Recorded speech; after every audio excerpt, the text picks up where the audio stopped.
got a couple of stories about some things that happened at Missouri State Penitentiary I'm going to tell you about. One I never saw. That's going to be the first one, but I'm going to tell you about what all the old heads told me. So when I get there, there's two things that I heard, and the story is one of them. Is about a doctor they called Dr. Goldfinger. And that's when you first came in, he'd put this gold finger on and ram it up your backside, checking for contraband. And there was all these old heads said, man, you only missed him by a couple of years. I'm glad I missed him. They don't do that now. They make you squat and cough. But according to them, that's what they said they would do. And even COs even talked about it, you know.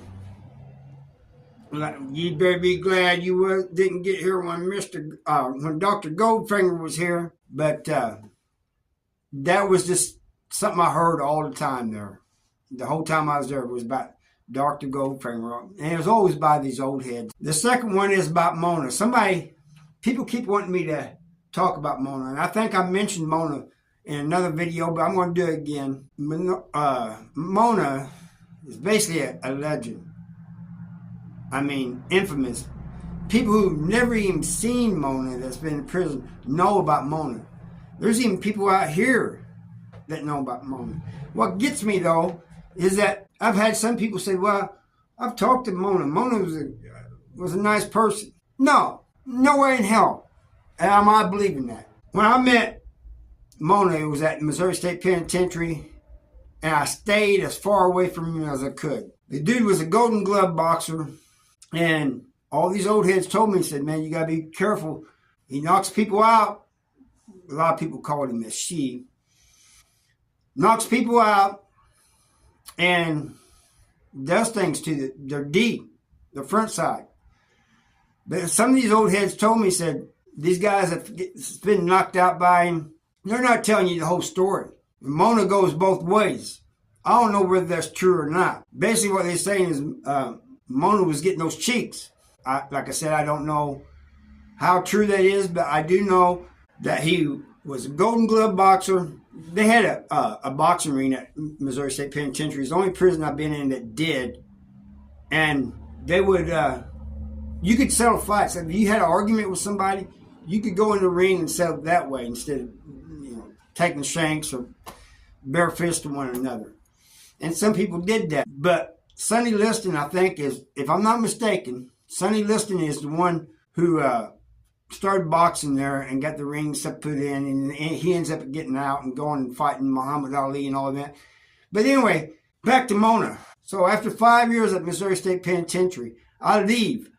I'm in Farmington. Now they have night rec down there in Farmington. You're out in the yard until 9 o'clock. Then you either go, or 8 o'clock, or something like that. Anyway, you either go, I think it's 8 o'clock. Then when it gets dark, you either go to the gym or you go to your housing unit. Well, this night in particular, I go to the gym. I hang out there a little bit. I done had my workout in. So I'm just hanging out. I'm out of the cell, So on the way back, they said, gym is closed. Everybody falls out. Now it's nighttime out. And they got this walk that you go down. It's more like a small street, narrow street. And I'm walking and I look over and there's Mona walking about 1.5 feet or so from me. Maybe 2 feet. I don't know. But I stepped farther away from him. He looks over at me and he laughs. He said, man, I don't do that no more. I said, what's changed to make you stop? According to him, in Pacific, that's another prison. I think it was Pacific that he said that he knocked the guy out, did all this stuff to him, and the guy came at him with a shank later on. As well as he should have. Hell yeah. Somebody should have done that a long time ago. He had to be airlifted out. That's what he told me. So I guess he quit. He retired. But one time, going back to MSP, I forgot to tell you this part. I'm going in the chow hall, and I got my buddies with me and everything, and they're behind me, and Mona's in front. And so I'm giving him a little bit of birth, man.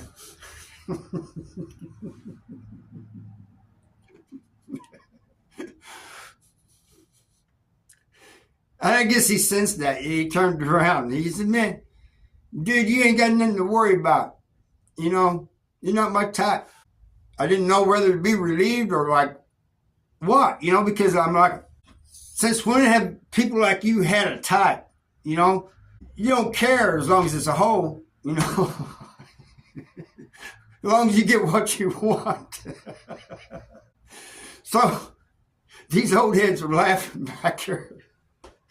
These guys I hung around with, just dang hard. See, you ain't got nothing to worry about, but nobody wants you. Well, that's a good thing. It really is, in my opinion. But anyway, that's the story of Mona. That's about all I know of Mona. I mean, there's different stories, you know, but it's always been what I heard, you know. And he kind of verified he did that when he was telling me he don't do that no more, and because he got shanked down there in Pacific. But the last story that's kind of messed up is when I first got to the MSP and I went to the chow hall the first time. I didn't go with my cellie. I just followed everybody. I didn't even know where I was going. It said chow time. I just followed everybody else. Get down there in the chow hall, get my plate and everything. And what I did not know was that they don't do this no more, but the chow hall is a huge chow hall and it was segregated. Blacks on one side, whites on the other side. I just went and I seen an empty seat. I sat down there, not knowing I was sitting on the wrong side. Everybody on the other side, I guess, was looking at me. I didn't know this at first. And what I also didn't know is that when you have a seat, get a seat there, you sit in that seat every day. It's a code among your inmates, you know, it's an unwritten rule. You don't let nobody take your seat.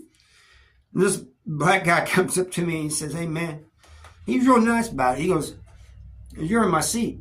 All right.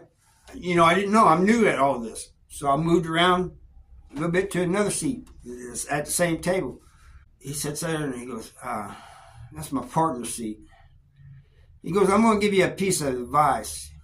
Your kind sits over there. So I look over there and sure enough, it's all white dudes over there. And they're all, it seems like the whole chow hall is looking at me. So I go over there and I'm looking for a place to sit, and there's 3 people sitting at this table, and they said, you can sit with us. What got me, though, is when I sat down there, they said, this is your seat from now on. Don't let nobody take your seat. If they do, somebody sits in your seat and you let them take them, you've been disrespected, you know, you'll be considered weak on all of this and that. Okay. They said that used to be our partner's seat, but he went to the hole. Well, what if he wants his seat back? Sit with you guys when he gets out. They said, tough luck, you have to find somewhere else. They said, this is the way it works here. So that's all I got for you. And I thank you for watching. I'll see you next time.